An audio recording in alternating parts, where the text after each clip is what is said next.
All right, how's it going, party people? It's Caravan Dan running the next week of coverage for Micro May. If you don't know, Micro May games are a bunch of fun games done by indie publishers on a small scale, nothing major. No one too established really does this kind of stuff.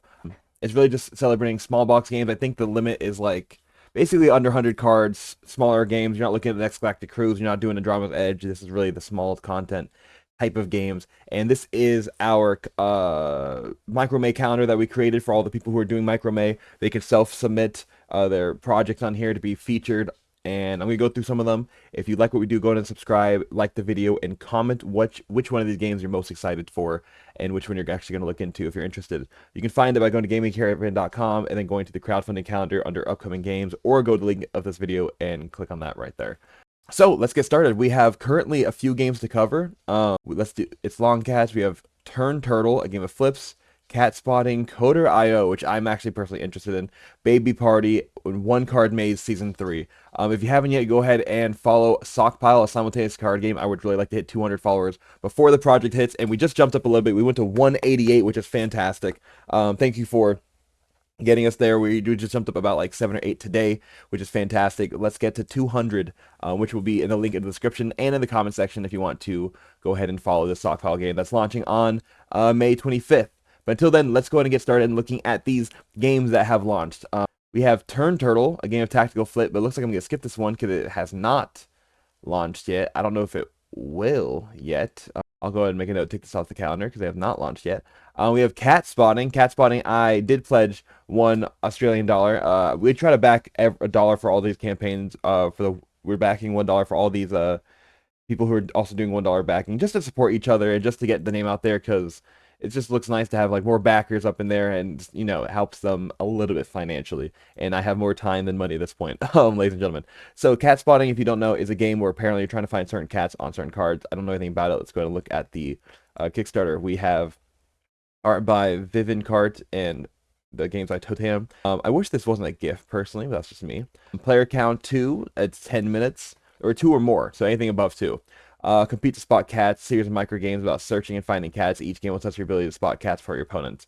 Over 100 hand-drawn unique cats, which is pretty cool. I like the fact that's like black and white. It makes them all like kind of blend in with each other if you have to try to find them.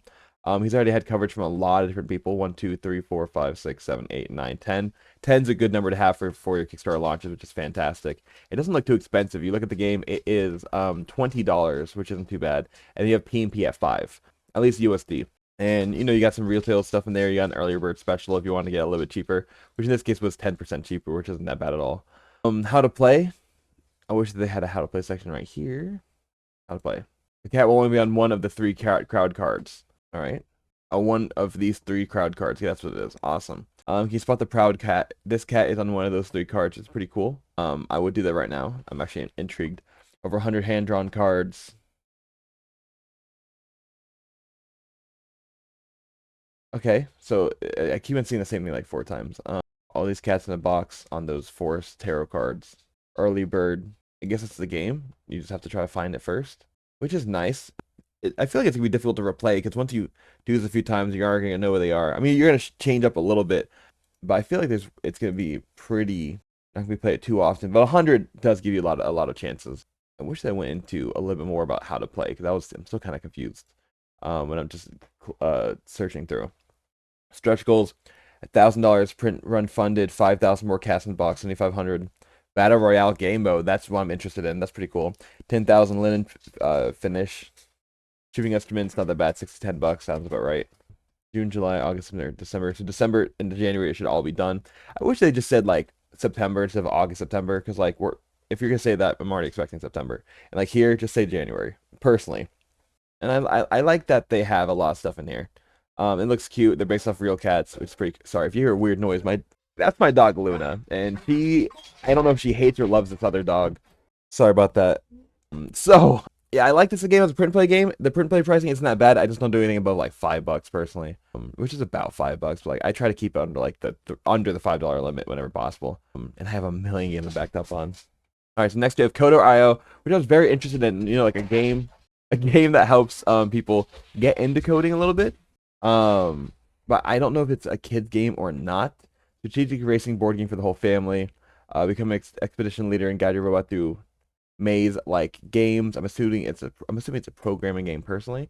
I think it's pretty cool. Graphics, it's okay. What's in the box? Beeples, map tiles, path token, code cards, expedition leader token, level tokens, life tokens.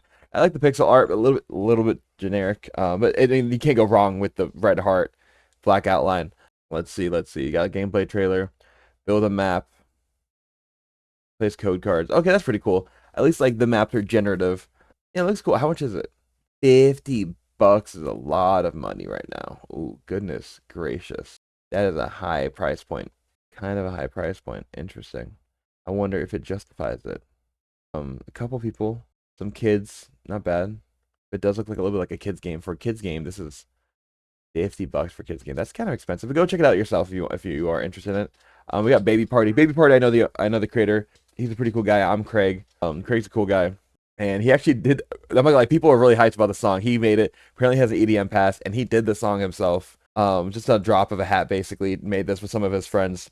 I'm just gonna leave it right there. So that's the gist of that video, and he has a really cool campaign he's done so far. Game's $20, which is not expensive at all. Small box game. Apparently, a lot of people like this game, 100%. He's had a lot of success with people who don't even play board games, which, there's a certain type of game that gets people who don't play board games to play board games and people who play board games to enjoy them.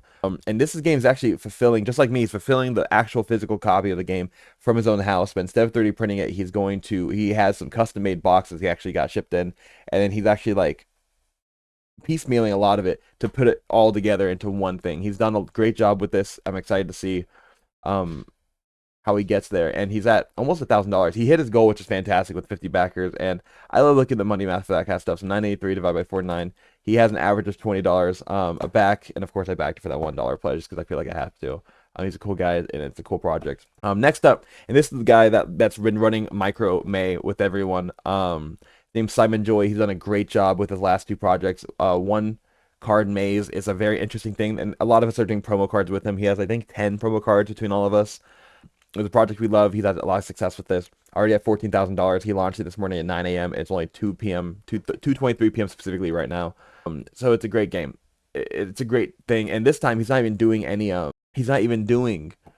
a physical copy this time. It looks like he's just doing entirely print and play, where you can get this season print and play cards for $8 if you already have the rest of them, or you can get the wallets and print and play for 36. Well, maybe he does have a physical thing he's producing with it. That makes sense, because last time he sold a lot of physical ones.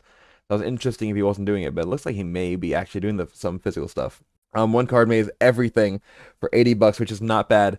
For 3 seasons worth of stuff, because you have 1, 2, 3, like you have a ton of stuff, a ton of content, a ton of mazes, and each maze takes like at least 5 minutes, so you'll be good for a long time.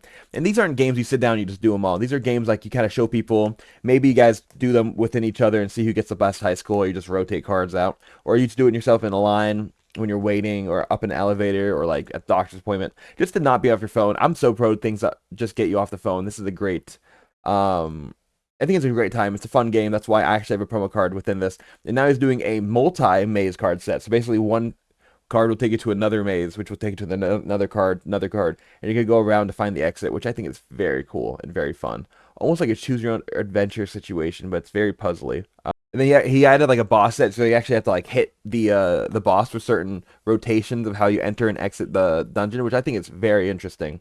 Some easy games, some nice themed games. Mine, you're being a sock monster, you're helping them guide the sock monster to the sock. So, and then these are all the other promos you're doing with the Microme that he's had. There's a 1 card maze promo card. There's In the Blink of a Dragon's Eye, which is cool because the promo card is also the bookmark. Because In the Blink of a Dragon's Eye is a book that also has mini games from the book that you like play out, which is pretty fun. Cat Spotting, which is a game we looked at where actually can be used in the game as well. I think it's one of the big cards, which is pretty interesting. You have Cinderella at Midnight, which is a game that's like 1 card maze, but different, because you're also trying to, like a card maze situation, but it has its own unique stuff to justify its existence. Hieroglyph Historian, which is a word-based game, I think it was.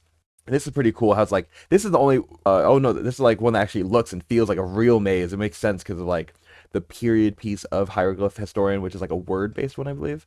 Sock Pile, which is ours. Boom. I messed that one up a little bit. That guy's head was chopped off a little bit. But If you like the border, the outline of the sock thread that we did a great job. I think we did a great job with this. And this is the Sock Pal promo one. This is the Brutal Beatdown one, which is very similar. Where you're trying to, I think this one is you're trying to find your opponent. I don't remember what this was personally. Baby Party, which is the one we just looked at. We got River Rats, which is a poker-like game that's from this micromay stuff as well going on right now. You have Quo, which I don't really know how this was thematically implemented, but I don't really know like how that like if you look at the card right there, it's very lo-fi minimalistic type game. Meanwhile, Capitalism kind of looks like the same thing. I don't really know how that one's gonna play.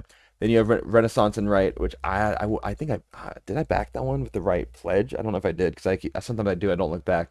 Cupcake Craving, which is a cool 63 by 63 square card, and you have a bunch of the other projects that were in Micromay as well. So Micromay has been a great time. It's been a cool thing. If you want to back any of these projects, go in the description of the video to go to the Micromay page. There are some more projects, I believe, that did not submit their stuff. So if you want to check that out, go ahead and check that out in the Micromay page in the description of this video. But let me know if you think any of these games are interesting. But that is all I have for today. Please have a great day. God bless. And I hope to see you at table soon. Make sure to lock in your calendar at May 25th at 5 p.m. EST for Stockpile's launch. So I will see you